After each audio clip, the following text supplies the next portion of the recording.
Assalamu alaikum, I'm Aisha and you're watching Samaa News. Here are today's headlines.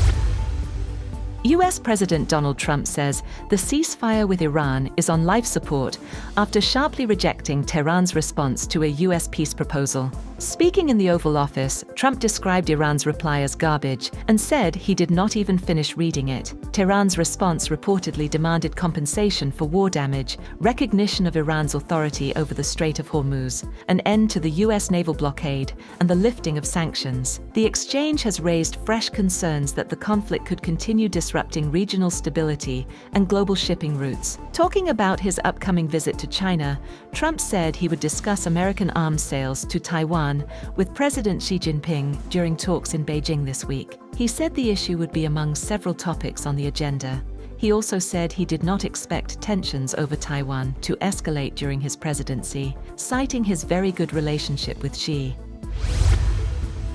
Earlier, Iran submitted its response to a US proposal aimed at ending the war, sending it through Pakistani mediators. According to Iranian media, Tehran called the US demands excessive and illogical, saying the plan amounted to surrendering to Donald Trump. The media also reported that Tehran has made it clear negotiations will only move forward if they are in line with Iranian interests. A source cited by Iran's state-linked news agency rejected Trump's criticism of the response, saying no one in Iran drafts plans to please Trump. The source added that Iran's negotiating team must focus only on the interests of the Iranian nation.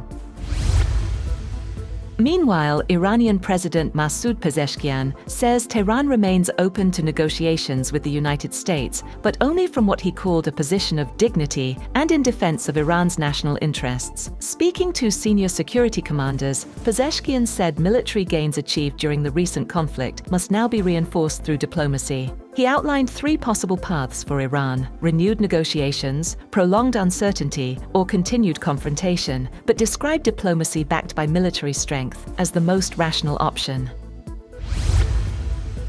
US President Donald Trump and Chinese President Xi Jinping are set to discuss Iran, Taiwan, artificial intelligence and nuclear weapons as they weigh extending a critical minerals deal. According to US officials previewing Trump's two-day visit to China this week, Trump is scheduled to arrive in Beijing on Wednesday, ahead of talks set to take place Thursday and Friday. It will be his first trip to China since 2017. The US and China are expected to agree to forums to facilitate mutual trade and investment, while China is expected to announce purchases related to Boeing airplanes, American agriculture, and energy, the officials said. Meanwhile, China has rejected United States sanctions imposed on Chinese companies over cooperation with Iran, calling the measures unfair and unacceptable. Chinese Foreign Ministry spokesperson Guo Jiakun told a press conference that Chinese firms were operating in accordance with the law and should continue their business activities normally. He said Beijing would protect the legal rights and interests of its companies at all costs. Guo said it was wrong to use war as a pretext to malign another country, adding that preventing further conflict should remain the foremost priority. European Union foreign ministers have agreed on new sanctions targeting violent Israeli settlers in the occupied West Bank, along with leading Hamas figures. EU Foreign Policy Chief Kaja Kallas said the package includes sanctions on 3 settlers and 4 settler organizations, though their identities have not yet been disclosed. The move had reportedly been blocked for months by Hungary's previous government before last month's election. Israeli Prime Minister Benjamin Netanyahu hopes to wean Israel off US military support within a decade as his country pushes to strengthen ties with Gulf states. He said in an interview that he wants to draw down to zero the American financial support, the financial component of the military cooperation. Netanyahu said Israel receives about $3.8 billion of US military aid a year. He added that it is absolutely the right time to possibly reset the US-Israeli financial relationship. British Prime Minister Keir Starmer has promised to be bolder to turn around Britain's fortunes, making an impassioned plea to both his Labour Party and voters to stick with him and avoid a leadership contest he said would only bring chaos. Speaking at a community centre in London, Starmer all but admitted he had been too timid in tackling the myriad of problems besetting Britain since he won a large majority in 2024.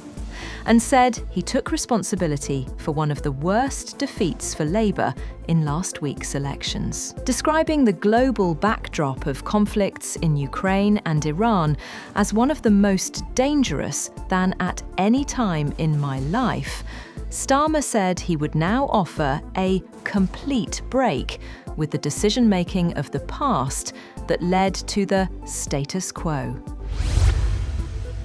Indian Prime Minister Narendra Modi has urged Indians to revive work-from-home practices, use less fuel, buy less gold, and limit foreign travel, as India faces mounting pressure from surging global energy prices. Speaking at a public event in Hyderabad, Modi said responsible daily choices could help the country save fuel and preserve foreign exchange during the continuing Middle East crisis. Modi said India must return to some habits adopted during the COVID period, including work from home, online meetings, and video conferences.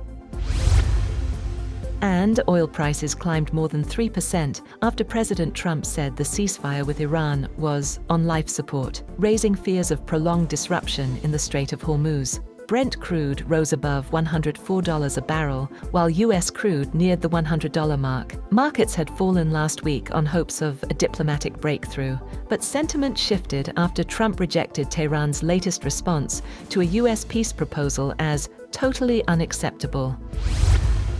That's all for now. For more updates, visit www.samaa.tv. Thank you for watching Samaa News.